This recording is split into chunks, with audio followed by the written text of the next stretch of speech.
นอกจากการสนับสนุนช่องของเรานะครับผ่านการกดไลค์กดแชร์แล้วก็ Subscribe นะครับผมปัจจุบันนะครับผมช่องของเราได้เปิดช่องทางใหม่ๆนะครับผมเพื่อให้ผู้ชมนะครับผมและแฟนๆของช่องนะฮะสามารถให้การสนับสนุนช่องเล็กๆช่องนี้นะครับให้ได้ไปต่ออย่างต่อเนื่องนะครับและมั่นคงนะครับผมด้วยระบบสมาชิกนะครับผมที่ช่องเราเพิ่งเปิดขึ้นมานะฮะซึ่งทุกคนสามารถที่จะกดสมัครนะครับผมสมาชิกนะครับผมที่ปุ่มจอยนะครับผมหรือปุ่มสมัครสมาชิกนะครับผมที่มุมขวาล่างใต้คลิปนะครับผมหรือมุมขวาบนในหน้าต่างของช่องนะครับผมเพียงเดือนละ50 บาทเท่านั้นนะครับผมโดยมีสิทธิพิเศษมากมายไม่ว่าจะเป็นตราประทับแสดงระดับหลังชื่อนะครับผมเป็นรูปเรือชิปเปอร์ที่ออกมาแบบอย่างสวยงามนะครับผมพร้อมกับอีโมจินะครับเป็นรุ่นพี่แฮมชิปเปอร์นะครับผมสุดน่ารักนะครับซึ่งใช้ในการพูดคุยนะครับผมในช่องคอมเมนต์พร้อมสิทธิพิเศษต่างๆมากมายที่กำลังจะตามมาในอนาคตนะครับผมอีกอย่างหนึ่งคือทั้งการชมคลิปแบบ Exclusive นะครับก่อนใครนะครับผมหรือโอกาสที่จะได้ทำกิจกรรมต่างๆร่วมกันในอนาคตนะครับผมก็สำหรับสมาชิกเท่านั้นนะครับผมที่เก็บสิทธิ์นี้เอาไว้ให้กับทุกๆท่านนะครับแต่หากระบบสมาชิกยังไม่หนำใจนะครับผมเรายังมีช่องทางอื่นให้สนับสนุนกันนะครับผมไม่ว่าจะเป็นระบบซุปเปอร์แตงนะครับผมซึ่งหากผู้ชมเนี่ยเจอสัญลักษณ์นะครับรูปหัวใจนะครับผมที่มีดอลลาร์ไซน์นะครับผมหรือสัญลักษณ์รูปเงินดอลลาร์อยู่เนี่ยข้างใต้คลิปใดคลิปหนึ่งเนี่ยสามารถที่จะคลิกนะครับผมเพื่อโดเนทนะครับผมแทนคำขอบคุณนะฮะเพื่อเป็นการสนับสนุนช่องได้นะครับหรือจะเป็นการโดเนทนะครับผ่านบัญชีธนาคารนะครับผมซึ่งได้ใส่รายละเอียดเอาไว้แล้วนะครับข้างใต้คลิปนี้นะครับผมเอาไว้ที่คำบรรยายใต้คลิปนอกจากนั้นนะครับผมเรายังได้เปิด Line Open Chat นะครับซึ่งชื่อว่า ATS Channel Family นะครับผมก็เลยขอเชิญชาวช่องทุกคนนะครับผมเข้าร่วมห้องแชทได้โดยไม่มีค่าใช้จ่ายใดทั้งสิ้นนะครับผมเอาไว้พูดคุยแลกเปลี่ยนข่าวสารกันนะครับผมในครอบครัวของเราและผมได้จัดทำสติกเกอร์ลายรุ่น Lovely พี่แฮมนะครับชิปเปอร์นะครับเอาไว้เป็นสติกเกอร์ที่ใช้พูดคุยกันด้วยนะครับจะได้ใช้คุยกันในกลุ่มก็น่ารักดีนะครับผมหรือจะเอาไปใช้คุยกับเพื่อนๆส่วนตัวก็ได้นะครับไม่ติดอะไรเลยนะครับผมตั้งใจทำออกมามากๆนะฮะเพียงชุดละ35 บาทเท่านั้นนะครับผมใช้ได้ตลอดชีพนะครับผมก็หวังว่าทั้งหมดนี้นะครับผมจะเป็นเรื่องราวดีๆที่จะเกิดขึ้นกับช่องของเราและชาวช่องของเราทุกคนนะครับผมเพื่อมุ่งหน้าต่อไปสู่ปี 2023 ปีนี้และก้าวต่อไปด้วยกันอย่างมั่นคงนะครับผมอย่าลืมสนับสนุนกันนะครับขอบคุณครับ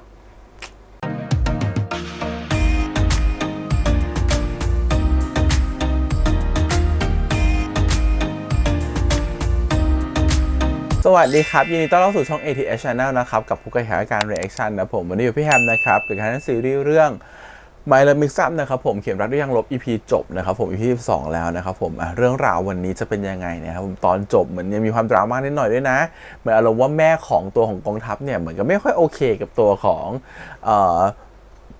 น้องของเราเท่าไหร่นะครับผมเนื่องจากว่าเหมือนกับว่าไม่แน่ใจว่าโอเคหรือไม่โอเคหรือเป็นแค่บททดสอบหรือเปล่านะครับเพราะว่าตัวของอะตอมเนี่ยรู้สึกว่าจะมีฉากดราม่าแบบไปยืนขวางรถเพื่อจะแบบว่าพูดอะไรกับแม่ของกองทัพสักอย่างหนึ่งเดี๋ยวรอดูสิว่า EP นี้จะเป็นอย่างไรแต่ก่อนเลยขอบคุณก่อนนะฮะทาง GMTV ที่อนุญาตเรีแอคชั่นได้นะครับไปดูกันแล้วครับผมกับ My Love Mix Up เพราะผมเขียนรักด้วยยางลบนะฮะ EP ที่12ครับไปเลยออกมาแล้วนะโปรแกรมมันจะช่วยคำนวณว่าเราจะติดคณะที่เลือกกี่เปอร์เซ็นต์แต่ว่าต้องเร่งเครื่องหน่อยนะอย่าเพิ่งหมดหวังก่อนแต่ว่าวันนี้ที่โรงเรียนมีงานเทศกาลอะต้องแค่ไป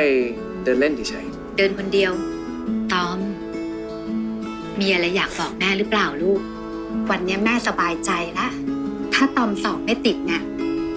แม่ก็เชื่อว่าจะมีคนที่อยู่คอยซัพพอร์ตเขาข้างๆจะไม่ทิ้งเขาไปไหนวันนี้มีอะไรที่ยังอยากทำไหมจริงๆก็มีอยู่แหละ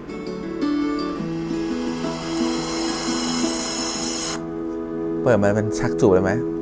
อยากจูบไม่ใช่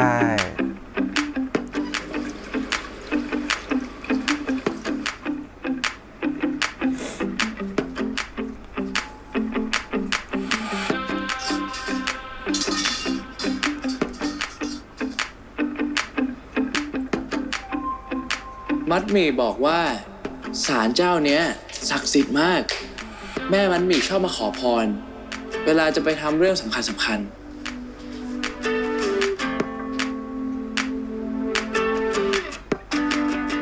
เขาบอกว่าถ้าแขวนแบบเนี้ย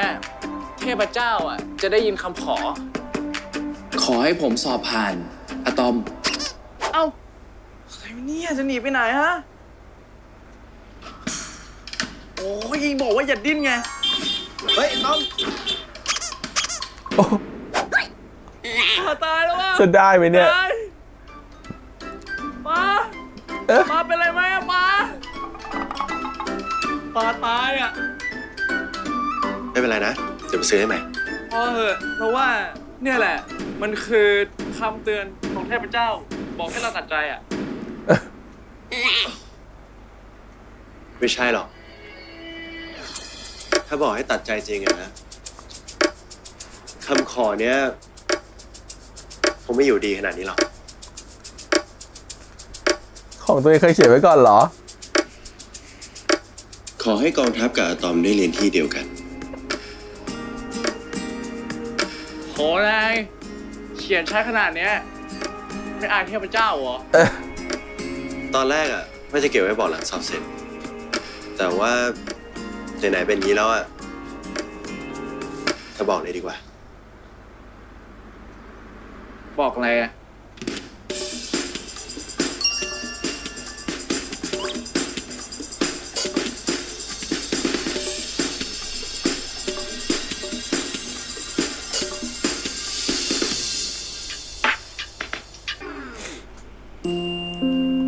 วันสอบเข้ามหาลัย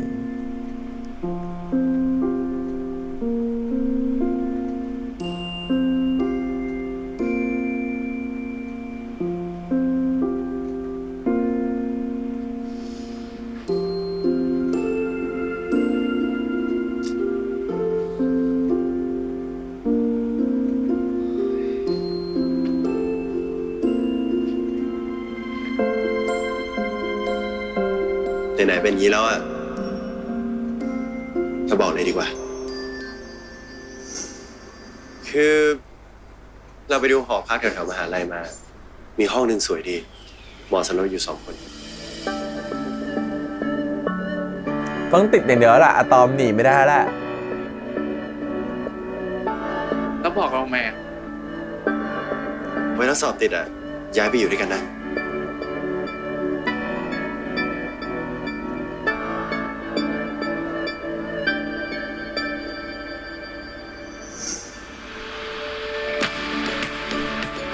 กำลังต้องมาละ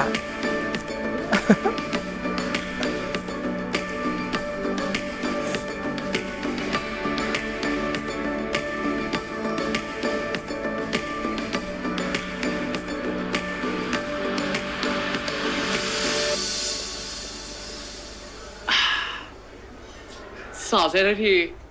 จะได้ไม่ต้องอ่านหนังสือละปวดหัว ขอบใจมากนะ มันมีที่เก่งไว้อ่องเต็มเลยอะ เนาะแล้วกองทัพอะสอบเป็นไงบ้าง โอเคนะ ที่อ่านไว้อะตรงหมดเลย เฮ้ย ทำไมทุกคนดูมั่นใจกันจังอ่ะ มีไม่ตรงอยู่คนเดียว นายไม่มั่นใจเหรอ เลิศนิดนึงอ่ะ ทุกคนพอดีพ่อเรามาแล้วอะเช้าพ่อเราชวนไปกินข้าวกัน ไปสิงั้นพวกกูไปก่อนนะ อย่าคิดมากล่ะ กูว่าเยนคนละที่ก็ดีเหมือนกันนะ จะได้มีหลักทางไกลแบบพวกกูไง ไปเร็วไปเร็ว เขาถึงเชียงใหม่เรื่องรักกันได้เลย อยากเป็นอย่างนั้นบ้างจังอ่ะ เป็นยังไงอะได้อยากมีรักทางไกลเหรอ ไม่ใช่ เราหมายถึง เราอยากให้บ้านเราอ่ะ รู้เรื่องของเราบ้างอะ งั้นนายก็ลองบอกแม่นายดูดิ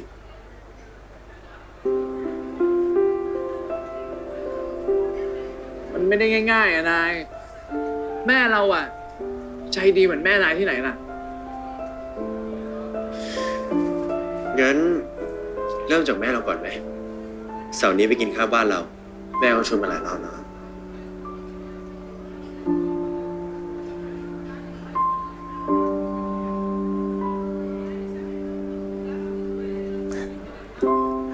เอ็นดูหน้าตามาก ขนาดนั้นเลยเหรอ เฮ้ยรอแป๊บนึงนะ พ่อเราน่าจะกำลังบนรถมาแล้วเนี่ย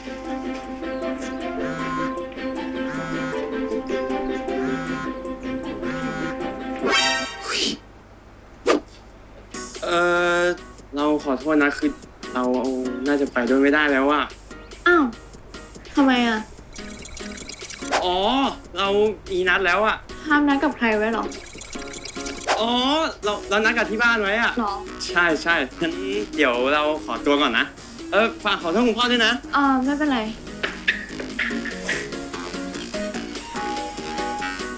ดูมีพิรุษนะ มาทรงเนี้ยนัดกับกิ๊กชัวร์ อุ้ยไม่หรอกมั้งเขาอาจจะนัดกันที่บ้านจริงๆก็ได้นะ ค่ะ โอ้ยไม่รู้แหละ ฉันเชื่อใจฮาร์ฟนะ ยังไงซะเขาก็ไม่มีทางเป็นคนแบบนั้นหรอก นั่นหาปะ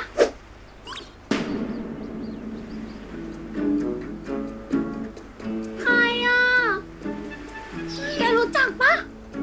ไม่รู้อ่ะแต่ว่าเขาอาจจะแค่มาถามทางก็ได้นะ ฮะ มาเที่ยวไง ใช่ไหมล่ะ เขาจับมือกันหรือเปล่าวะ ไหน นั่นไง ใช่ไหม เฮ้ย ยังไง แกยังจะเชื่อใจเขาอยู่ไหม พี่สาวปะเนี่ย เฮ้ย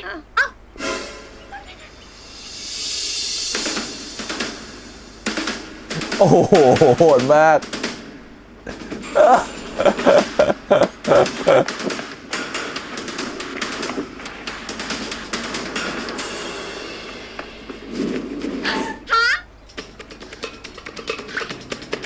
ลงมาคุยกันเดี๋ยวนี้เลย เฮ้ย มันมี ที่แท้ก็นัดกับคนนี้เองเหรอ สอนขับรถ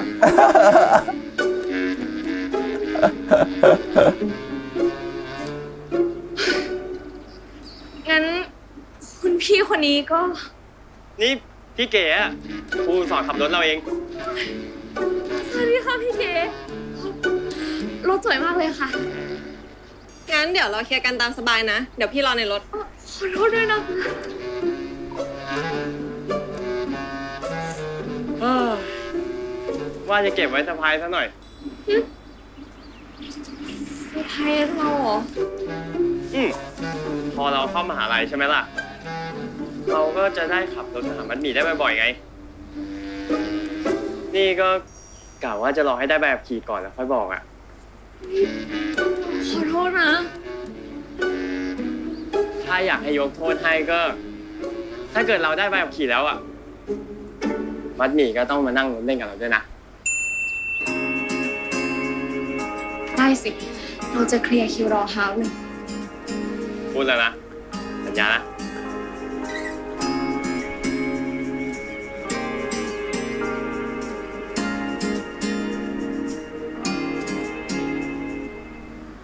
แม่ครับ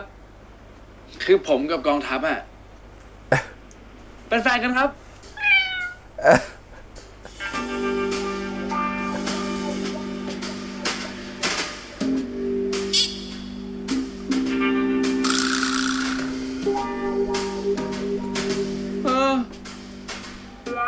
ขนาดมอมแมมยังเมินเราเลยอ่ะ แม่นายอ่ะ ต้องไม่โอเคกับเราแน่ๆ มอมแมมมันก็เหมือนทุกคนนั่นแหละ จริงอ่ะ เราเห็นมันยังอ้อนนายอยู่เลย มันไม่ได้อ้อนเรา มันชอบไอ้นี่ มันเอาขน ไม่ ม เชื่อ อยู่ นายลองให้มันกินดูดิ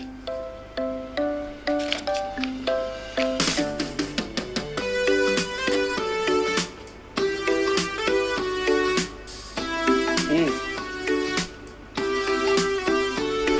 เห็นไหม แค่เนี้ยมันก็ชอบนายแล้ว ของแม่นายอ่ะจะชอบเราไหมอ่ะ ชอบสิ แต่ใจเย็นนะ นี่ดื่มนี่ก่อน ขนาดเราอ่ะยังชอบนายเลย ยังไงแม่เราอ่ะก็ต้องชอบนายแน่ๆเชื่อเราสิ เด็กๆเข้าพร้อมแล้วจ้า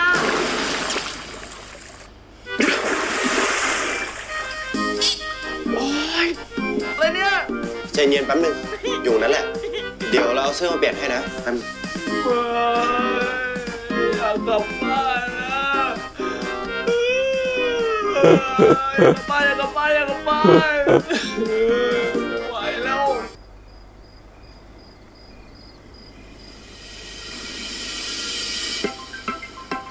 น ามสบายเลยจ้ะลูก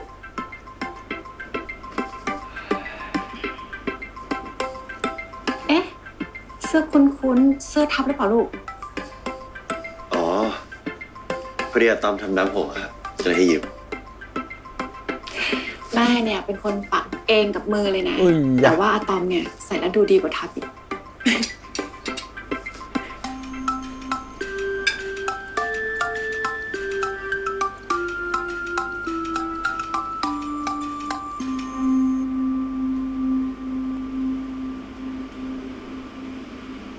แม่ครับ นี่ตอม แม่อยากรู้ว่าทับเนี่ยเขามีแฟนหรือยัง อุ้ย อ๋อ มีไม่มีอะ คืออย่างนี้นะ แม่เนี่ยสังเกตมาพักใหญ่ๆแล้วเขาเนี่ยชอบคุยโทรศัพท์กับใครก็ไม่รู้ตอนกลางคืนแบบงุ้งงิ้งงุ้งงิ้งแม่ถามเนี่ยเขาก็ไม่ยอมบอก อืม สงสัยน่าจะคุยเรื่องการบ้านหรอกนะครับแม่ แต่แม่ว่าไม่ใช่นะ เพราะว่าเขาตื่นมาเนี่ยเขาชอบแต่งตัวเหมือนจะไปออกเดทแล้วก็ฉีดน้ำหอมเนี่ยฟุ้งเต็มห้องเลย แม่พอแล้ว คือถ้าเกิดทับเนี่ยเขาจะมีแฟนแม่ก็ไม่ว่าอะไรหรอกนะ แต่ว่าแม่แค่เป็นห่วง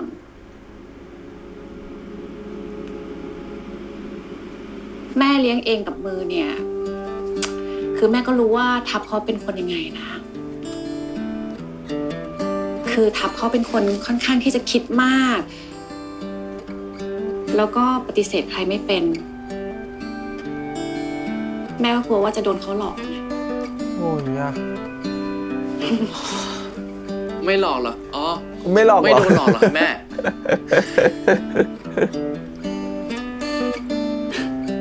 เอ็นดูแม่รู้แล้วเนี่ย ตอมรู้ใช่ไหมว่าทับเนี่ยเขาแอบคุยกับใครอยู่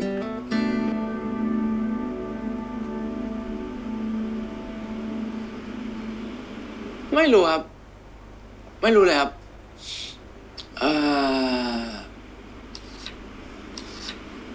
ไม่กล้าบอกอะ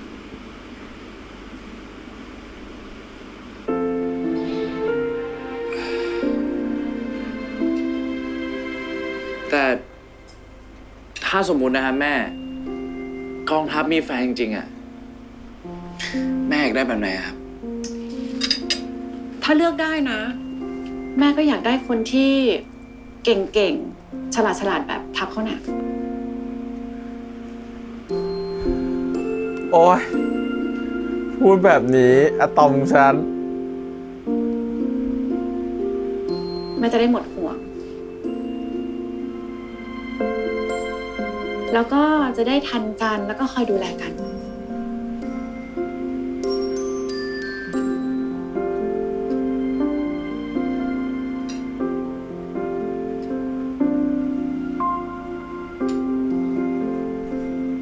นี่ไก่จ้ะ ครับ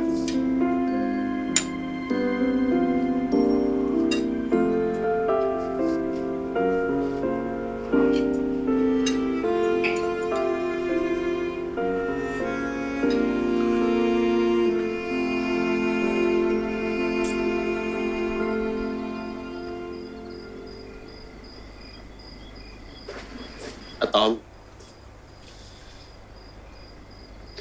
นายไม่ต้องคิดมากนะเรื่องแม่เราอะ โอ้นาย ไม่คิดมากได้ไงเรา เก่ง ฉลาด มีความเป็นผู้นำตรงกับเราที่ไหนอะ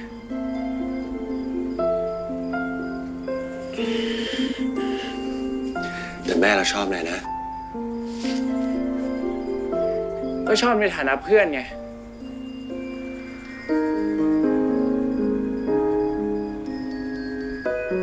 ไม่ใช่ในฐานะแฟนลูกเขาอะ ตอม งั้นเรากลับบ้านก่อนนะนาย เดี๋ยวเสื้อเนี้ย เราซักแล้วเอามาคืนให้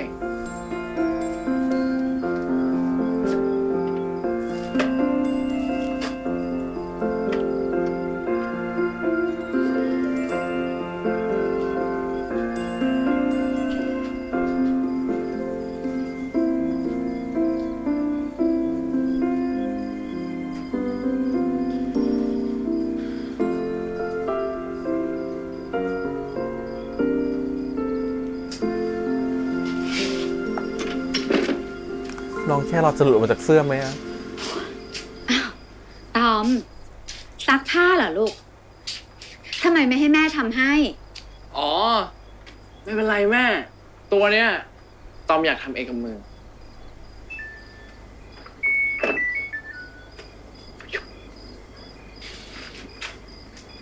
เห็นไหมฉันบอกแล้ว ฉันบอกแล้ว แม่มันขาดอ่ะ ไหนเอามาให้แม่ดูสิ นี่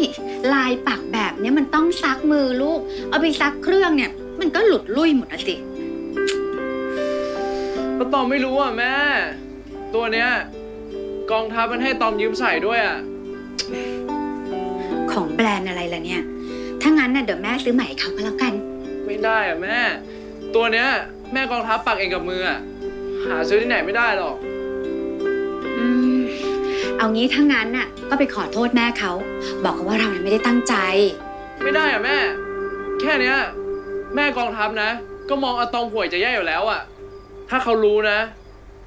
มีหวังอ่ะไม่ให้อะตอมยุ่งกับกองทัพแน่เลยอ่ะ ตอม เผลอบอกแม่หมดแล้วเนี่ย แม่ ว่าคบกันอยู่ แม่ช่วยเอาไปคืนแม่กองทัพให้หน่อยได้ไหมอ่ะนะขอร้องนะแม่นะเอาไปคืนแม่กองทัพหน่อยนะ หนูเป็นคนขี้กลัวไปแล้วลูก นะ ตอมหยุด แล้วก็เลิกทำตัวงอแงแบบนี้ได้ละคนห่วยเนี่ยนะ คือคนที่ไม่กล้าลุกขึ้นมา แก้ไขในสิ่งที่ตัวเองทำต่างหากล่ะสำหรับแม่เนี่ยนะ ต่อให้ผิดพลาดยังไงเนี่ย แม่ก็ยังให้โอกาส ถ้าคนคนนั้นกล้าที่จะรับผิดชอบ เอ้า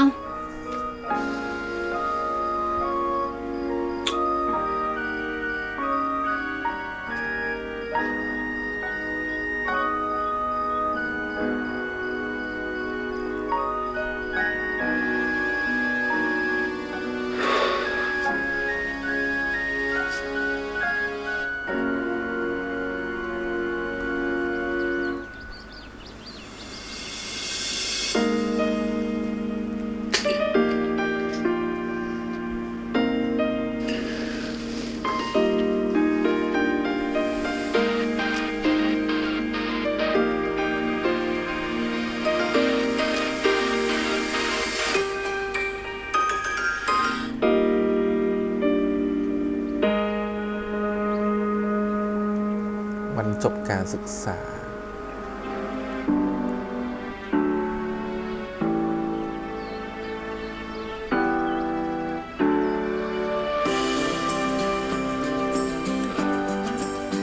อะตอมยิ้มหน่อยสิ ยิ้มหน่อยลูก จะถ่ายแล้วนะ1 2 อีกรูปหนึ่งนะคะ นั่นของทับกับแม่เขานี่ ไปชวนเขามาถ่ายรูปด้วยกันปะ สวัสดีครับ สวัสดีค่ะ คุณแม่กองทัพเหรอคะ คุณแม่อะตอมนะคะ อ๋อ ได้เจอกันสักทีนะคะ สวัสดีค่ะ สวัสดีค่ะ ต้องขอบคุณคุณแม่มากๆเลยนะคะ ที่กองทัพเนี่ยเขาช่วยติวให้อะตอมตลอดเลย ทางนี้สิคะต้องขอบคุณ ถ้าไม่ได้ติวเนี่ย กองทัพก็คงไม่หยิบหนังสือมาอ่านค่ะ ใช่ไหมลูก คุณแม่ถ่ายรูปกันไหมคะ ถ่ายรูปกันค่ะคุณแม่ มาอ่ะลูก มองกล้องนะคะ1 2 อีกรูปนะคะ1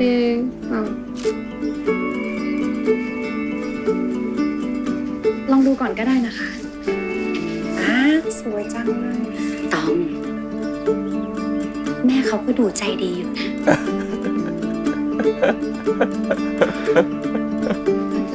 แม่กองทัพครับ นี่หนูมัดหมี่นี่สอบติดหมอใช่ไหมลูก อ๋อ ใช่ค่ะ อื้อหือเก่งนะเนี่ย อีกหน่อยเนี่ยแม่ป่วยไม่ต้องเข้าโรงพยาบาลแล้วแหละ ไม่ขนาดนั้นหรอกค่ะ ขอบคุณนะคะ แม่ครับ ตอนนี้ใกล้4 โมงแล้วนะครับ อุ้ยจริงเหรออ๋อโอเคพอดีนัดคุณป้าเขาไว้นะคะ คุณป้าเขาปิดร้านเลี้ยงให้หลานเขาค่ะ งั้นขอตัวก่อนนะคะ ค่ะ สวัสดี ไเจอ ค่ะ กันค่ะ เจอกันนะลูก สวัสดีค่ะ ไปก่อนนะ ไม่เจอกันนะอะตอมพอดีพ่อเราเข้ามาถึงแล้วอะงั้นเดี๋ยวเราไปก่อนนะ ไปเจอกัน แม่ ปอมสวัสดีค่ะ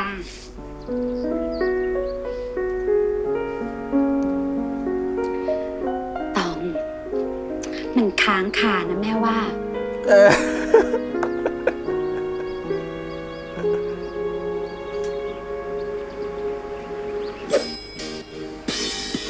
แต่แม่เย็บคืนแค่หลอดไปแค่อันหนึ่งนะ ตกแค่ตัวทีไป1 ตัว เดี๋ยวต้องมานะแม่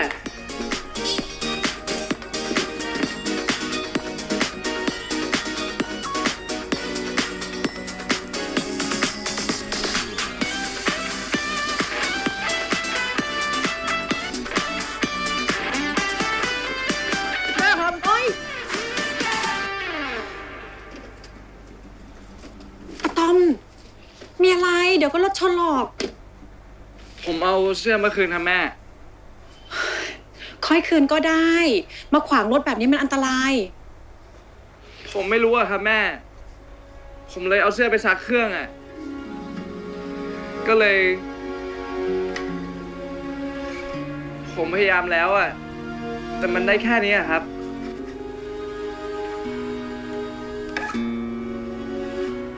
ผมขอโทษนะครับ ผมรู้อะว่าตอนนี้ผมยังเก่งไม่พอ ยังดีไม่พอ แต่ผมสัญญา ว่าวันหนึ่ง ผมจะเก่งขึ้น จะเป็นผู้นำแบบที่แม่อยากให้เป็นให้ได้อะ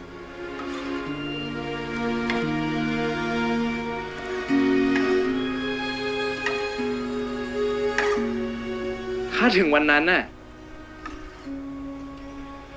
ผมขอดูแลกองทัพได้ไหมครับแม่ หนูตัวปิดเดียวเองอะเขาต้องดูแลหนูอยู่แล้วแหละ หนูอะต้องเป็นผู้ซัพพอร์ต ดูแลกันละกัน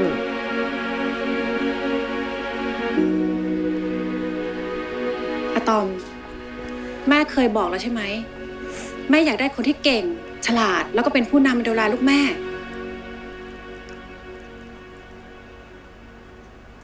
อุ๊ยร้องไห้แล้วอะ แม่มีลูกคนเดียว แล้วแม่เป็นห่วงเขา แม่อยากให้เขาได้ในสิ่งที่ดีที่สุด แม่ครับ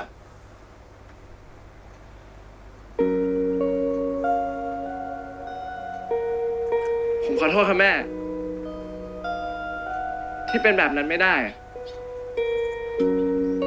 แต่ผมจะพยายามให้เต็มที่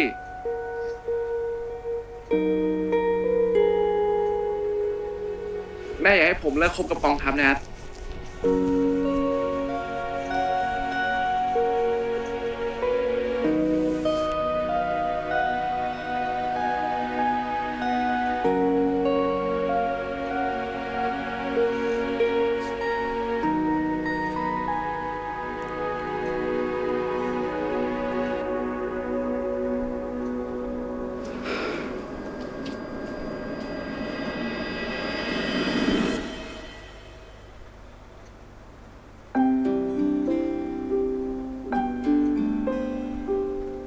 แวบแรกเนี่ย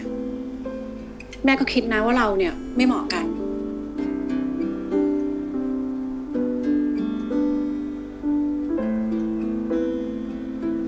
แต่ทัพเนี่ย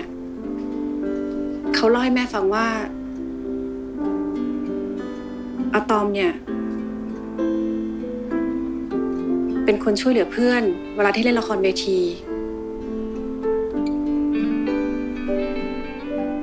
ไหนจะคอยดูแลทัพ ตอนที่ทัพเข้าค่ายที่ถูกงูกัด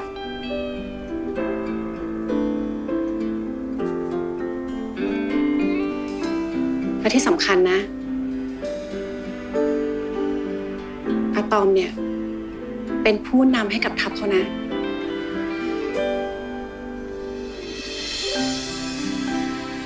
ทัพเขาเปลี่ยนแปลงอะไรหลาย ๆ อย่าง แล้วก็ลุกมาทำอะไรหลาย ๆ อย่างก็เพราะอะตอมนะ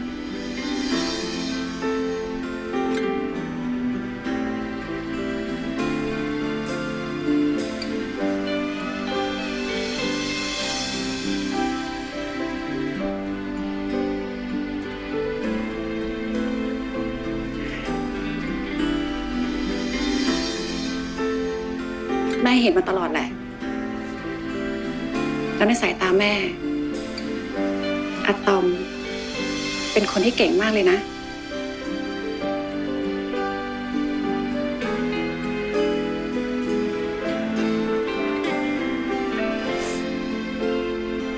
หลังจากนี้ไปอ่ะ แม่ฝากทับด้วยนะ โหแม่ก็เล่นซะแบบ นิ่งนานอ่ะ ไม่มีอะไรที่เป็นไปไม่ได้สำหรับฉัน จะอาจได้เจอกับคนที่เธอไม่คาดฝัน นิ่งนานจนคนดูก็งงน้องก็ยังงงเลย อยู่ตรงหน้าเธอแล้วบอกรักเธอเหมือนดังในความฝัน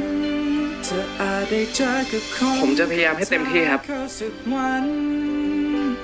ผมสัญญา คนที่ทำให้ใจไม่หนาวสั่นยังกับฉันที่ยังคอยบอกตัวเองอยู่ทุกวันว่าฉันจะได้ ขอบคุณนะครับแม่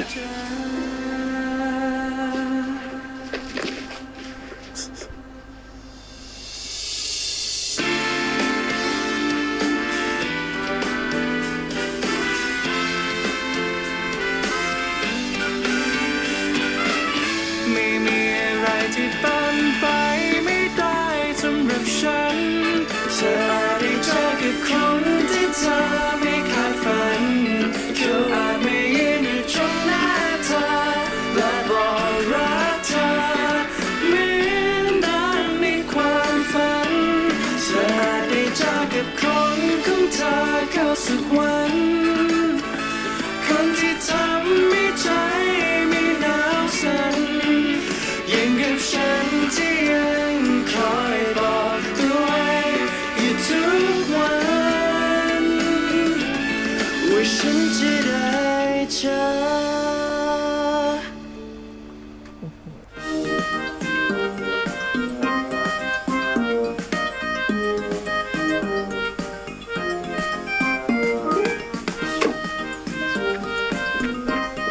เชิญครับ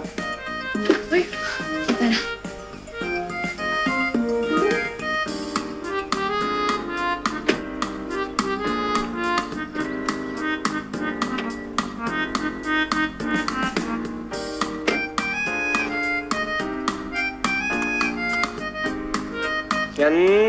เดี๋ยววันนี้ผมขอเป็นเจ้าบ้านพาสาวญี่ปุ่นไปเที่ยวให้ครบทุกมุมเลยนะ ได้เลยโอเนไกชิมัส ไปกันเลยไหม อ้าว ทำไมล่ะ อ๋อ เราเข้าเกียร์ผิดอ่ะ ตกใจหมดเลย นี่ก็ขอโทษนะ เฮ้ยเนี่ยผิดละ ได้แล้วนะ ก่อนออกรถก็ต้องเช็คกระจกมองข้างแล้วก็เช็คกระจกมองข้างหลัง ฉันก็ต้านทานไม่ไหวบางงานกล่าวจะมองไปเจอใจยิ้มมาต้องคอยหลบตาเก็บซ่อนอาการ มีสมาธิ ไว้ข้างใน คอยสังเกตคนข้ามถนน ใจฉันลอยหลุดหายไป และสุดท้าย อย่าลืมมีน้ำใจให้กับผู้ร่วมทาง เจอหน้าที่ไรก็แพ้ทางเธอทุกที แต่บางงานอีกแล้วที่เราได้เจอกันทุกวันนั่งข้างๆฉันต้องห้ามตัวเองไม่ให้เผลอไอ้เธอก็น่ารักซะด้วยฉันก็แค้นสิกำแพงหัวใจพังแล้วไม่เกินจริงพูดได้ไหมช่วยฉันทีว้าวุ่นเลยหายจะทำยังไงได้ใครรู้ช่วยทีหัวใจอ่อนแอเพียงแค่เธอเดินเข้ามาแค่เพียงได้สบตาฉันก็ต้านทานไว้ไม่ไหวว้าวุ่นเลยหายใจมันหวั่นไหวนะรู้ไหมเอ่ยเครื่องของฉันมันร้อนหมดแล้ว baby you please มาเอาหัวใจฉันไปเลยได้ไหม สีราชาที่เที่ยวสวยๆเยอะอยู่นะ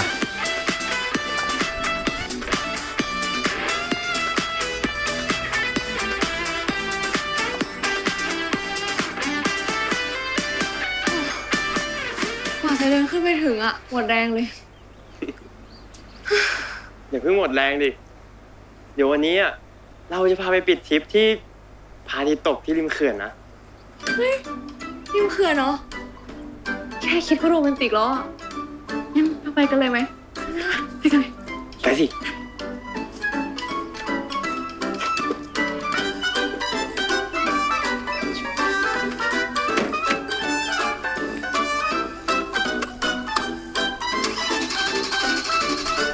น้ำมันหมด ครับลืมเปลี่ยนเกียร์อีกแล้วหรือเปล่า เราก็เข้าถูกกันนะ งั้นเดี๋ยวเราลองใหม่ ได้ไหมไม่ติดเหรอ ไม่ติดอ่ะ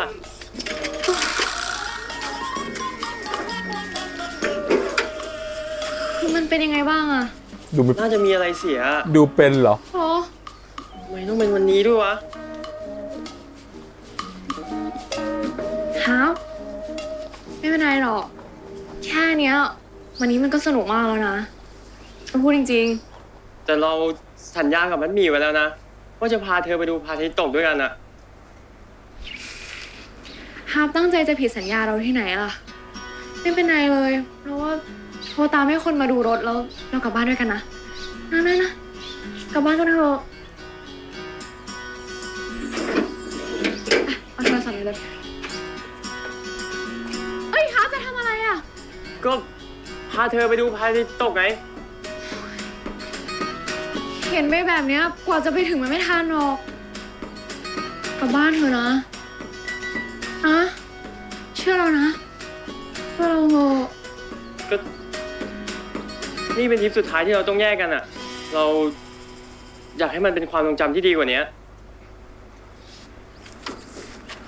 ความทรงจำที่ดีอ่ะ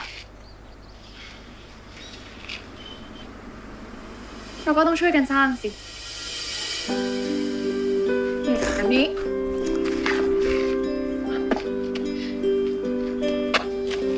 นี่ไงเดี๋ยวฮักมาช่วยแล้ว เดี๋ยวก่อน เดี๋ยวเข็นมันจะถึงนี่บ้านหรือเปล่า มัดหมี่สู้เขามัดหมี่ มาถึงแล้ว ถึงแล้วถึงแล้วเร็วเร็วมันมี วิ่ง มันอยู่ใกล้กันหรือไง โอ้ยเกินเรื่องเกินราว โทรตามช่างมานะถ้าเหมือนรถมันไม่เป็นอะไรแค่น้ำมันหมดนะมันยังขับมาได้ ช่วงสุดท้าย มีอะไรกล้ามขึ้นเลยฉันว่าทำอะไรก็เกินไป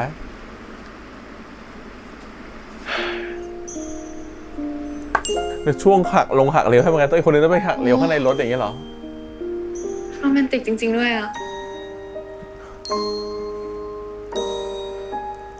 ขอโทษนะ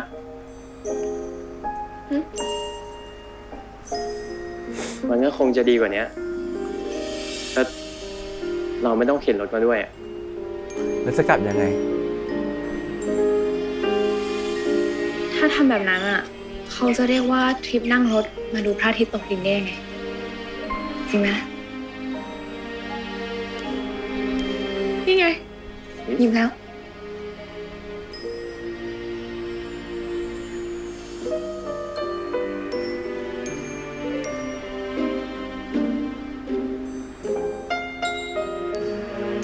ขอบใจนะ ไม่เป็นไร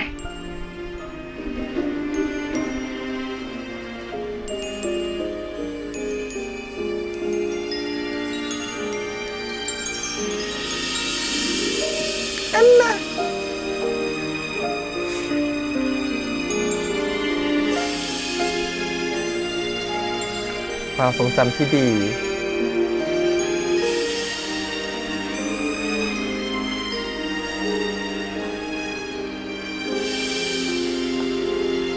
วันเนี้ยฮาเท่ที่สุดเลยนะ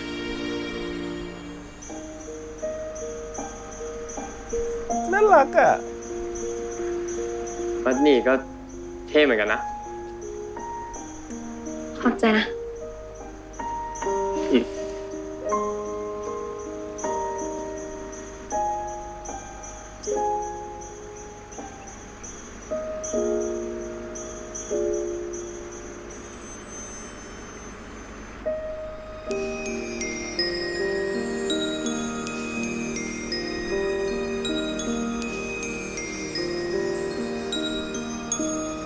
น้ำมาแล้วจ้ะเด็ก ขอบคุณนะคะ ขอบคุณครับ ๆ อืม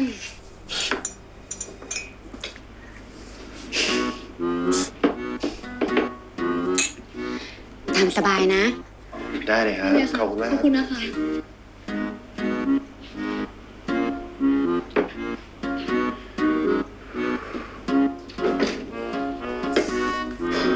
โอ้ย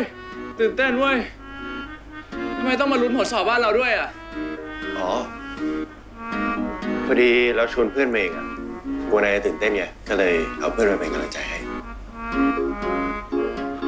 ตื่นเต้นกว่าเดิมดิ ถ้าสมมตินะ เราเป็นคนเดียวที่สอบไม่ผ่านขึ้นมาทำไงอ่ะ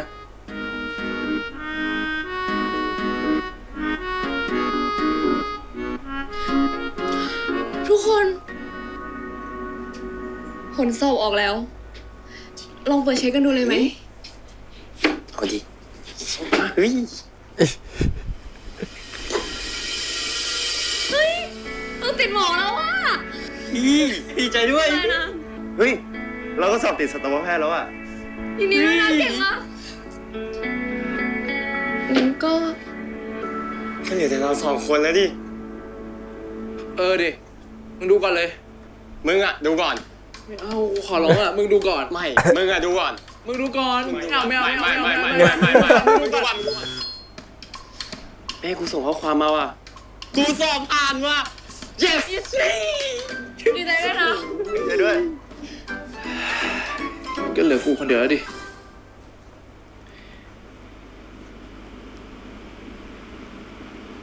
โอ้ยอย่ามองเราแบบนั้นได้ปะเราไม่กล้ากดนะโอ้ย โอ้ยไม่กล้าดูอ่ะ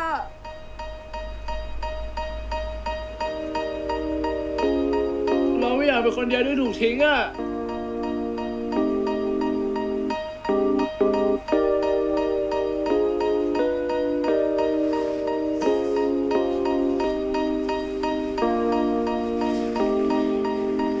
ไม่เป็นไรนะ ถึงนายจะสอบไม่ผ่านนะ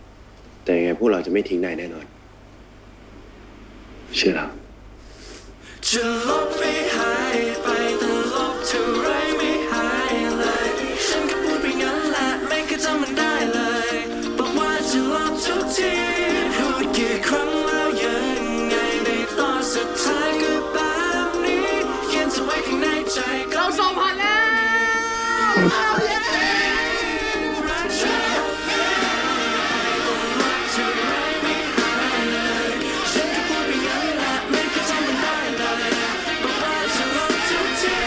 ชอบโมเมนต์ที่แบบแม่แอบอยู่หน้าห้องแล้วก็ดีใจ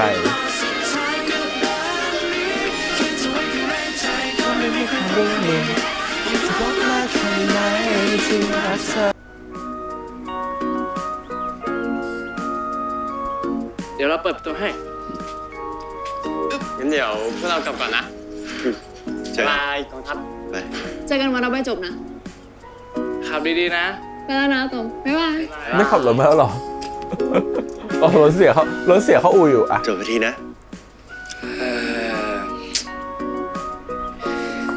มันก็ยังมีเรื่องที่ยังคาใจอยู่อะ เรื่องแม่ใช่ไหม เราอยากบอกเขาก่อนไปกรุงเทพอะ โอ้ยหนูเผลอบอกเขาไปหลายรอบแล้วลูกตั้งแต่ตอนเสื้อพังแล้วลูก จะกลับกันแล้วเหรอ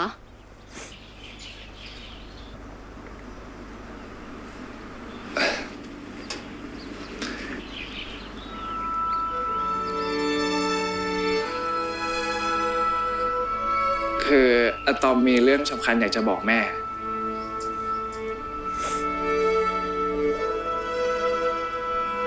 คืออะตอม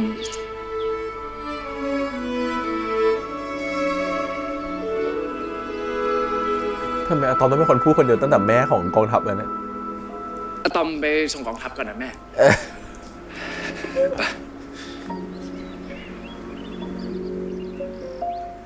งั้นเดี๋ยวแม่ไปทำกับข้าวรอก็แล้วกันนะ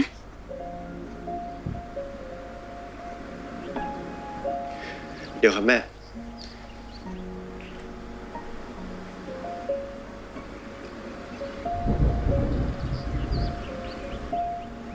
พอดีว่า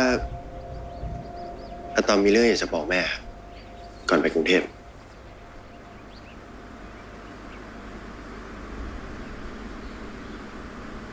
มีอะไรตอม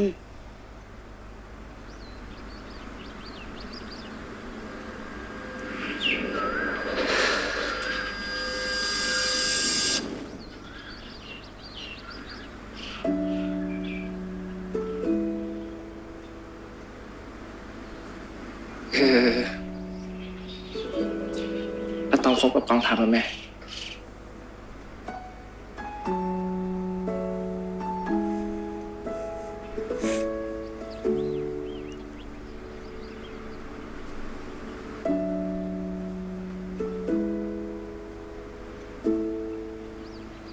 แม่ไม่โกรธอะตอมใช่ไหมอะ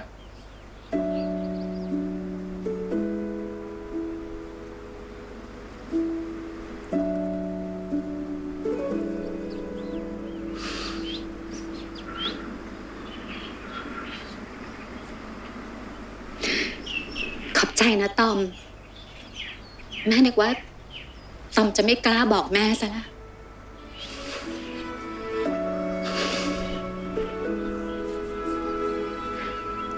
คือแม่เขารู้เรื่องใส่ลูกเขาดีอะว่าขี้กลัวมาก แม่กลัว แม่ไม่อยากเป็นคนสุดท้ายในโลกที่ตอมมาบอก แม่อยากเป็นแม่ที่ตอมเดินเข้ามาบอกได้ทุกเรื่องเหมือนทุกที ตอมกลัวแม่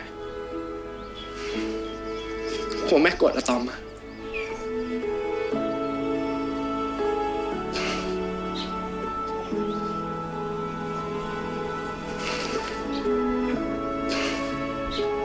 กลัวแม่ไม่โอเคกับสิ่งที่ตอมเป็น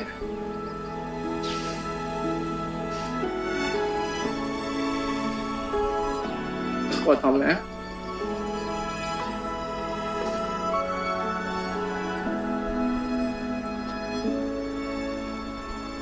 ตอม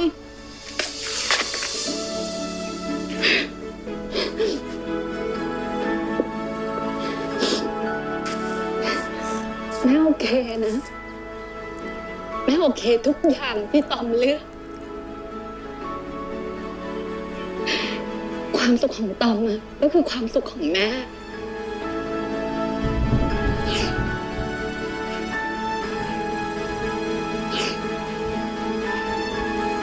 ขอบใจนะตอม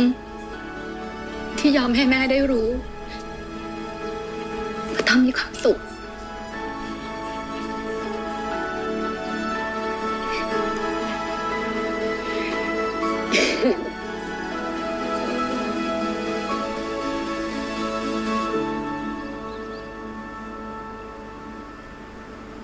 ยินดีด้วยนะ เป็นอันสิ้นสุดชีวิตม.ปลายอย่างเป็นทางการ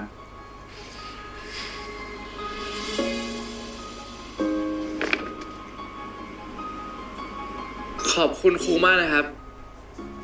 ที่คอยช่วยผมมาตลอดเลยอะ สำหรับเธอยังมีอีกซองนะ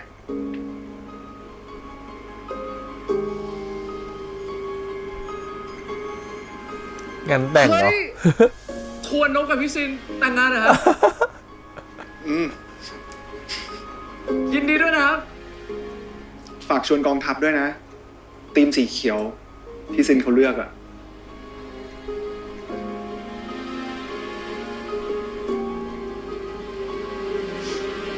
ฝากด้วยนะพวกมึง ไม่ต้องร้องไห้ เดี๋ยวพวกกูกลับมาหาบ่อยๆ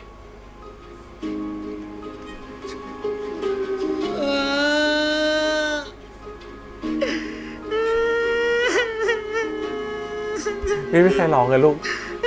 มีลูกร้องอยู่คนเดียว มึง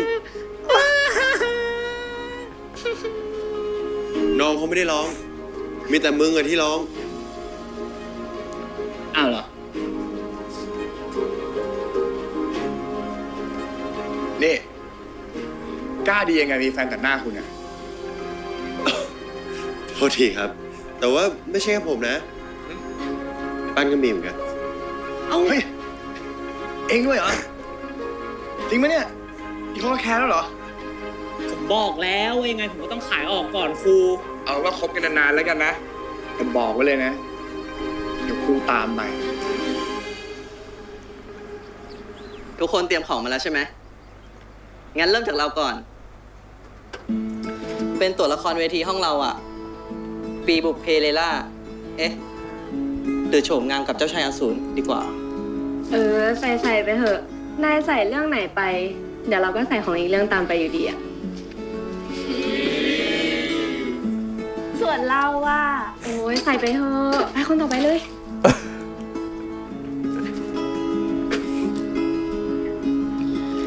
อาตอมก็เอายางลบมาฝังเหมือนกันเหรอ แล้วของมันเมีย เรากับฮาวอะคุยกันว่าจะเอาบัตรสอบมาฝังแหละ ถ้าวันนั้นเราสองคนไม่ลืมมาบัตรสอบมาก็ คงจะไม่มีวันนี้หรอกเนาะ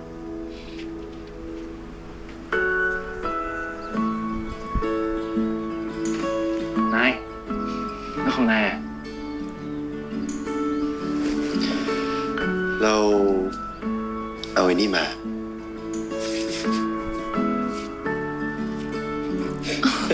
เฮ้ย นาย นี่เราทิ้งไปแล้วนี่ นายเก็บมาเหรอ จะทิ้งได้ไงอ่ะ นี่รูปแรกที่นายวาดให้เราเลยนะ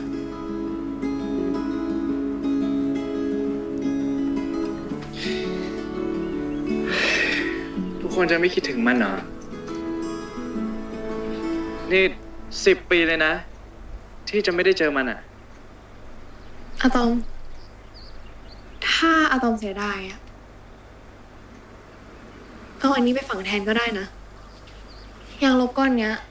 มันเป็นของเราก็จริง แต่มันก็เป็นจุดเริ่มต้นของอะตอม แล้วก็กองทัพเลยนะ รับไปเถอะ ยังไงเราก็ตั้งใจเอามาให้อะตอมอยู่แล้วอะ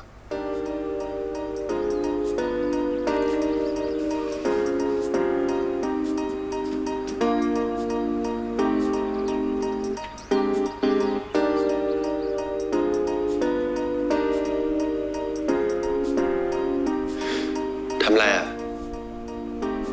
อ๋อ เปล่าอ่ะ เราแค่มาดูห้องเรียนสังลาจำได้ว่าตอนม .4 อ่ะมีคนลาออก ครูก็เลยจับเรา ย้ายไป ข้างๆไอ้ฮาร์ปอ่ะ ส่วนตอนม .4 อ่ะ นั่งตรงนี้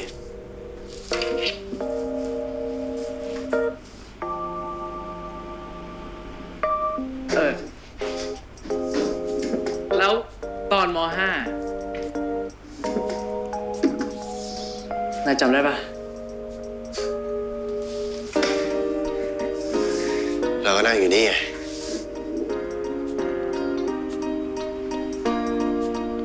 แล้วเราก็โดนจับย้ายที่ แล้วม .6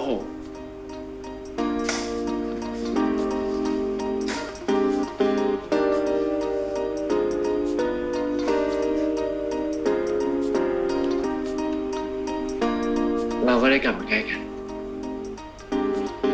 จะลบให้หายไปต้องลบเท่าไรไม่หายเลย ฉันก็พูดไปงั้นแหละไม่เคยจำมันได้เลยบอกว่าจะลบทุกทีพูดกี่ครั้งแล้วยังไงในตอนสุดท้ายก็แบบนี้เขียนเอาไว้ข้างในใจก็ไม่มีใครรู้นี่ยิ่งลบมากแค่ไหนยิ่งรักเธอ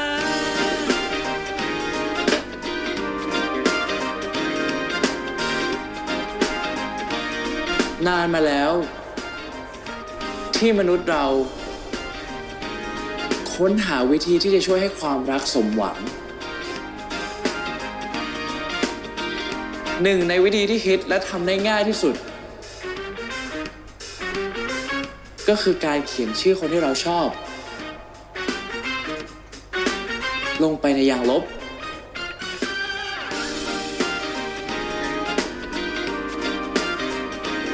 แล้วพลังแห่งยางลบ ก็จะโดนบันดาลให้ คุณกับเขา สมหวังในความรักด้วยกัน ตลอดไป จะลบไม่หายไปแต่ลบเท่าไรไม่หายเลยฉันก็พูดไปงั้นแหละไม่เคยทำมันได้เลยบอกว่าจะลบทุกทีพูดกี่ครั้งแล้วยังไงในตอนสุดท้ายก็แบบนี้เขียนจะไว้ข้างในใจก็ไม่มีใครรู้นี่ยิ่งลบมากแค่ไหนรักฉัน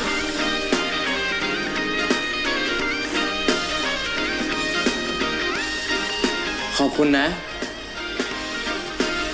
คุณยังลบ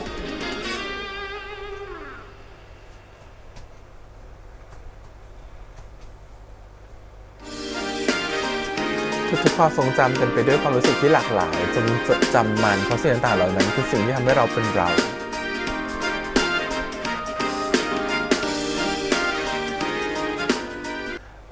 จบแล้วนะครับผมกับซีรีส์เรื่องนี้ My Love Mix Up เขาผมเขียนรักได้ยังลบ EP 22ฮะเดินทางด้วยกันมาเนาะในซีรีส์นี่ก็เหมือนกับเราเดินทางด้วยกันมา3ปีเนาะม.4 ม.5 ม.6 เนาะ3ปีของตัวละคร2คนนะระหว่างเรื่องราวของกองทัพแล้วก็อะตอมรวมถึงมัดหมี่แล้วก็ตัวของฮาร์ฟด้วยเนาะเดินทางความรักมันเหมือนไม่ได้เกิดขึ้นง่ายๆเนาะเรื่องมันเหมือน12 ตอนเหมือนมันจะเร็วเนาะแต่ความรักมันค่อยๆเกิดค่อยๆเป็นไปค่อยๆเล่าแต่ละเทอม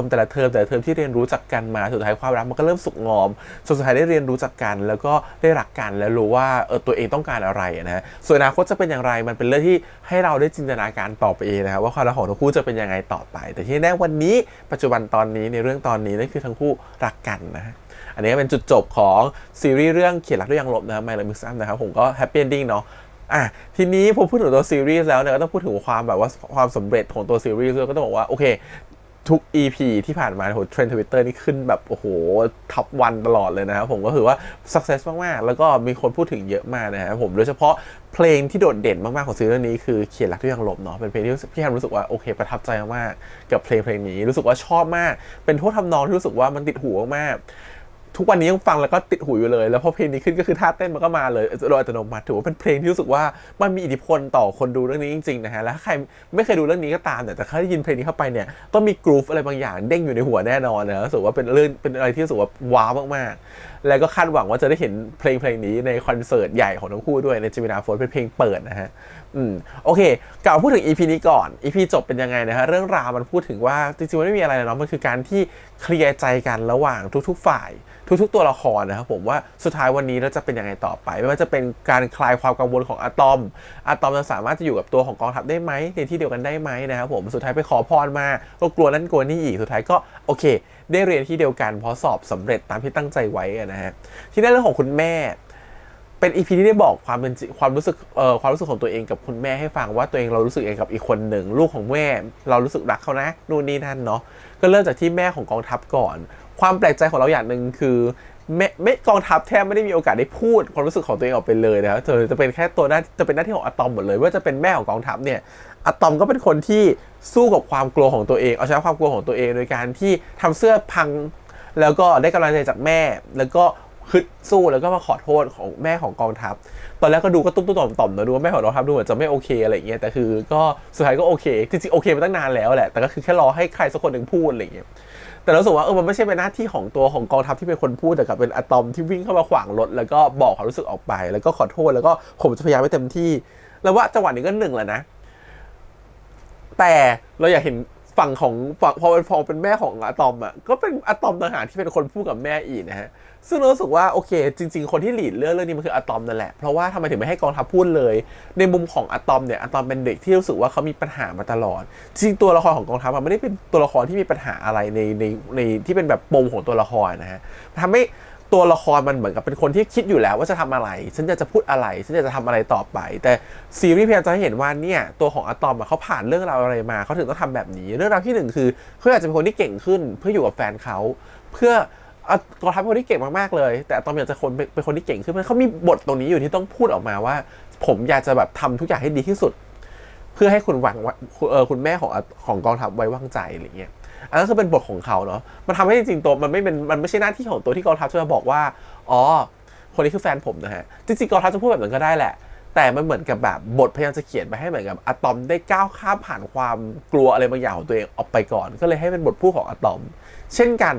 พออะตอมมาบอกคุณแม่ตัวเองว่าตัวเองคบกับถ่วงกองทัพอยู่เนี่ยก็คือ ก้าวข้ามผ่านความกลัวอีกรูปแบบหนึ่งนั่นคือการที่เขากลัวมาตลอดว่าแม่เขาจะกังวลแม่เขาจะผิดหวังในตัวเขามันเป็นความกลัวคนละรูปแบบกันนะฮะกลัวอันแรกเนี่ยกลัวว่าตัวเองทำไม่สำเร็จกลัวว่าจะทำได้ไม่ดีพอกลัวจะไม่เก่งพอแต่กับแม่ของตัวเองแท้ๆเนี่ยไม่ใช่กลัวจะไม่เก่งพอแต่กลัวว่าทำให้แม่เสียใจเพราะว่าเราเป็นแม่ลูกเป็นแม่เลี้ยงเดี่ยวแม่ทำทุกอย่างเพื่อเรามาตลอดเลยเรากลัวแม่ผิดหวังมันเป็นความกลัวคนละแบบกันมันเลยต้องเอาชนะความกลัวทั้งสองรูปแบบด้วยตัวของเขาเองสุดท้ายก็บอกออกไปซึ่งเราว่าฉากของคุณแม่ของอะตอมเนี่ยค่อนข้างจะทรงพลังเหมือนกันนะตั้งแต่แม่ของอะตอมเนี่ยยืนอยู่หน้าห้องรอฟังผลลูกแล้วแต่ไม่กล้าเข้าไปยินดีกับลูกไม่กล้าเข้าไปรอลุ้นกับลูกมันทำให้เห็นว่าความห่างของแม่ลูกคู่เนี่ยค่อนข้างที่จะไม่ค่อยพูดเรื่องส่วนตัวกันเพราะว่าอาจจะต่างเกรงใจกันและการต่างกังวลว่าอีกคนนึงจะกังวลอีกฝ่ายกันก็เลยไม่ค่อยเปิดใจคุยกันหลังจากนี้คนจะได้เปิดใจคุยกันมากขึ้นแหละเพราะว่าพอสุดท้ายแล้วตัวเองรู้สึกว่าโอเคฉันจะต้องชนะความกลัวด้วยความรักของฉันนี่แหละโดยการที่บอกแม่ออกไปชอบประโยคที่แม่บอกว่าแม่ดีใจนะที่มาบอกเพราะแม่ก็รู้แหละว่าลูกเป็นคนขี้กลัวมากแต่แม่ก็ไม่หวังว่าไม่ได้คิดคือแม่ไม่อยากจะหวังว่าสุดท้ายลูกจะมาบอกฉันเป็นคนสุดท้ายอ่ะอย่างน้อยฉันเป็นแม่ฉันก็อยากจะให้ลูกฉันสบายใจมากพอที่จะให้ลูกฉันอ่ะบอกอะไรกับฉันก็ได้ไม่ใช่อยู่ดีฉันเป็นคนที่แบบว่าเป็นคนที่น่ากลัวสำหรับลูกแล้วลูกไม่กล้าบอกอะไรเลยฉันไม่อยากเป็นแม่แบบนั้นเพราะเราเป็นแค่แม่ลูกกัน2 คนอะเนาะสุดท้ายก็คือโอเคดีใจที่อะตอมกล้าที่จะบอกความรู้สึกอันนี้แม่ก็โอเคอยู่แล้วเพราะว่าจริงๆอะตอมเผลอพูดไปหลายครั้งแล้วด้วยซ้ำตอนที่ซักเสื้อก็เผลอพูดไปแล้วว่าตัวเองอ่ะเหมือนจะชอบกองทัพจนแม่ก็ดูออกแหละว่าตัวเองชอบกองทัพขนาดนี้ถึงกังวลขนาดนี้อะไรอย่างเงี้ยมันก็แบบโป๊ะอ่ะรวมถึงแม่ก็ไปคุยกับตัวกองทัพมาแล้วด้วยเนาะก็คือรู้กันหมดแล้วและจริงๆอะตอมเองก็เห็นแม่คุยกับกองทัพแต่อาจจะไม่ได้คิดว่าคุยอะไรกันเห็นจะคุยกันแค่เรื่องแบบว่าเป็นแบบดูแลอะตอมด้วยนะลูกนู่นนี่นั่นอะไรอย่างเงี้ยซึ่งพอแบบนี้มันก็ชัดเจนว่าอย่างน้อยลูกฉันได้ก็บอกแล้วว่าเขารักคนหนึ่งอยู่แล้วเขากล้าที่จะบอกฉันแล้วรู้สึกว่าฉากนี้เป็นฉากที่ค่อนข้างจะแฮปปี้มากๆเลยอย่างเงี้ยส่วนเรื่องของฮาร์ปกับตัวของมัดหมี่นะครับผมฮาร์ปก็อยากทำให้มัดหมี่รู้สึกว่าโอเคเป็นความประทับใจก่อนที่เราจะเรียนคนละที่เนาะความสัมพันธ์ทางไกลที่ไม่รู้ว่าจะมันจะรอดไหมมันจะโอเคไหมมัดหมี่ติดหมอเนาะปกติความสัมพันธ์ของหมอทางไกลเนี่ยเขาน่าจะเหนื่อยมากเลยนะเพราะว่าหมอจะไม่ค่อยมีเวลาช่วงปีท้ายๆอะไรอย่างเงี้ยแต่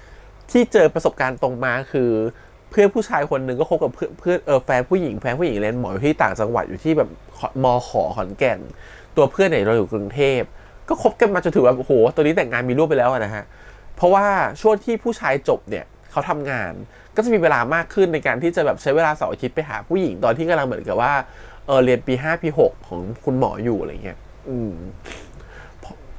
มันก็เลยเป็นช่วงคาบเกี่ยวกันที่มีโอกาสเหมือนต่างคนต่างมีเวลาที่มันตรงกันพอดีก็โอเคหน่อยอะไรเงี้ยก็ถือว่าก็น่าจะไปได้ดีทีนี้ตัวของฮาร์ฟเนี่ยก็จะเหมือนกับว่าพยายามจะแบบว่าไปขับรถเพื่อจะรู้สึกว่าอยู่หน่อยฉันได้ขับรถพาเธอไปเที่ยวแล้วก็เป้าหมายสุดท้ายคือไปดูพระอาทิตย์ตกดินตัวนี้ตลกนิดนึงเขียนรถดูพระอาทิตย์ตกดินเนี่ยจะบ้าอันนี้ก็บทก็เขียนมาได้เนาะคือบทบางทีมันก็มีความเบียวๆเยอะเหมือนกันมีความเป็นการ์ตูนจนโอเวอร์เกินไปอันนี้ก็ต้องบอกเรื่องว่าบทมันมีปัญหานิดนึงนะฮะว่าขนอะไรจะเข็นรถไปดูพระอาทิตย์ตกดินแล้วเข็นมาจากไหนก็ไม่รู้ไกลก็ไกลสู้เรียกรถมาม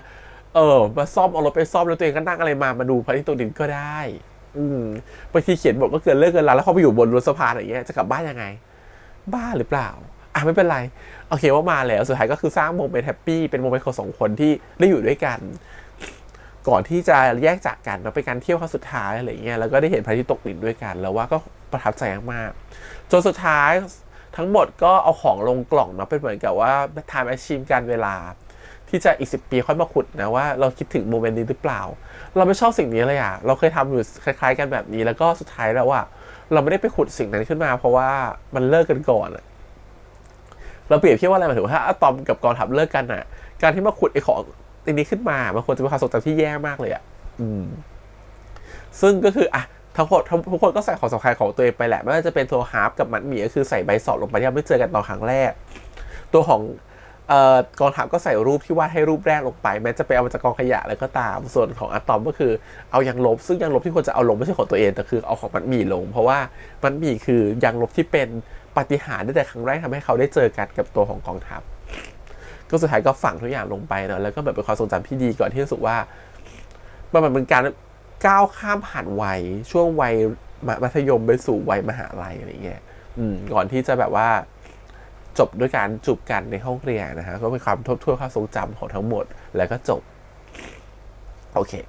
น้ำมูกไหลนี่ไม่ใช่อะไรนะเป็นหวัดมานิดนึงเพื่อหายโอเคอ่ะทีนี้ก็พูดถึงโดยรวมของตัวซีรีส์บ้างจริงๆพี่แฮมพูดเป็นหนักมากใน EP ก่อนแล้วนะแต่ EP นี้จะพูดนิดนึงว่าโดยรวมของซีรีส์ถือว่าโอเคนะครับผมถือว่าโดยรวมไม่ได้แย่ไม่ได้มีอะไรตรงไหนที่มันติดเลยมันจะมีแค่การ question เฉยๆคือการตั้งคำถามเฉยๆว่าสปอนเยอะขนาดนี้ทำแบบคุณภาพอยากให้ได้มากกว่านี้นิดหน่อยทำไมถึงได้คุณภาพได้แค่นี้รู้สึกว่ามันเป็นคุณภาพระดับของ GMTV ก็จริงแต่เป็นคุณภาพระดับที่เหมือนกับแบบอยู่ใน average คือค่าเฉลี่ยกลางๆของ GMTV คือ GMTV ก็จะมีเรื่องที่เขาโดดเด่นมากๆอะเนาะแต่รู้สึกว่าเรื่องนี้มันอยู่ตรงกลางๆไม่ได้โดดเด่นไปกว่าใครในเรื่องของโปรดักชันนะรู้สึกว่าสิ่งที่ทำให้รู้สึกว่าดึงดูดเราได้อยู่ในตัวซีรีส์เรื่องนี้ก็คือคาแรคเตอร์รวมถึงเรื่องราวที่เรารู้มาของเขียนหลักที่ยังลบเนาะทำให้เราอยากจะติดตามต่อเพราะว่ามันมีบางอย่างที่มันเสริมมามากกว่าเวอร์ชันของต่างประเทศนั่นคือเวอร์ชันของไทยเนี่ยเขาก็เสริมในเรื่องราวของครอบครัวเข้ามาเสริมเรื่องราวในเรื่องราวของการที่แบบใช้ชีวิตอยู่ด้วยกันแบบไปเดทในกรุงเทพหรืออะไรอย่างเงี้ยคื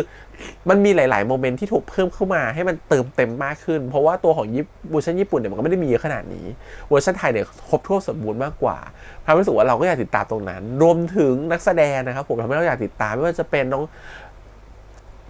น้องตัวของโฟร์ธเจมินายเนี่ยคือรู้สึกว่าคาแรคเตอร์ของน้องๆกับแบกไว้เยอะมากเลยกับเรื่องนี้นะคือเราดูการแสดงของน้องๆถึงมันจะเป็นความแสดงที่รู้สึกว่ามันเป็นรูปแบบใหม่ๆหมายความว่าตัวของโฟร์ธเขาไม่เคยเล่นแนวนี้มาก่อนเลยที่ดูแบบว่ามันจะมีความแบบเด็กขี้กลัวอะไรอย่างเงี้ยแต่พอจะเป็นบทดราม่าเขาทำได้ดีนะแต่รู้สึกว่าความเป็นตัวละครอะตอมเขาจะทำไม่ดีขนาดนั้นนะส่วนเรารู้สึกว่ามันมีบางอย่างที่รู้สึกว่ามันมีความเป็นแบบมันโอเวอร์โหลดไปนิดนึงสำหรับการที่เป็นโอเวอร์คาแรคเตอร์ละกันของการเป็นตัวของอะตอม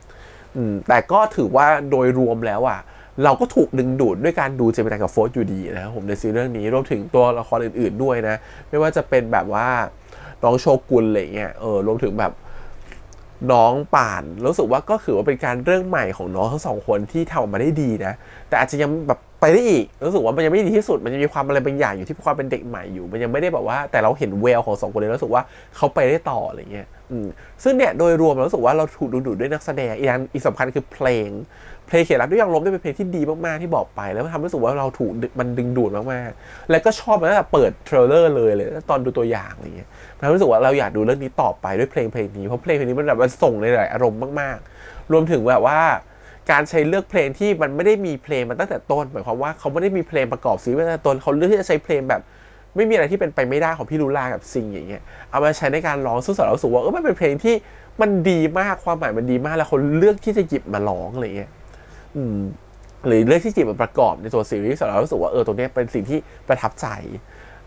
แต่ทีเนี้ยก็ถ้าจะผิดหวังก็คงจะผิดหวังแค่เรื่องเดียวแหละนั่นคือโปรดักชันนะฮะได้ข่าวว่าคือข้างในก็คงมีปัญหากันแหละตอนแรกเราก็จะมีเรื่องเกรดสีเนาะคือทั้งหมดเป็นเรื่องของโปรดักชันทั้งหมดเลยเกรดสีนู่นนี่นั่นอะไรเงี้ยหรือพร็อพเพิ่มการจัดหาองค์ประกอบรู้สึกว่ามันอาจจะไม่รู้สึกว่าพอเราเห็นสปอนที่มันเยอะขนาดเนี้ยมันทำให้เราตั้งคำถามเฉยว่ามันแบบมันทำไมถึงออกมาเป็นแบบนี้ในวงของโปรดักชันแต่โดยรวม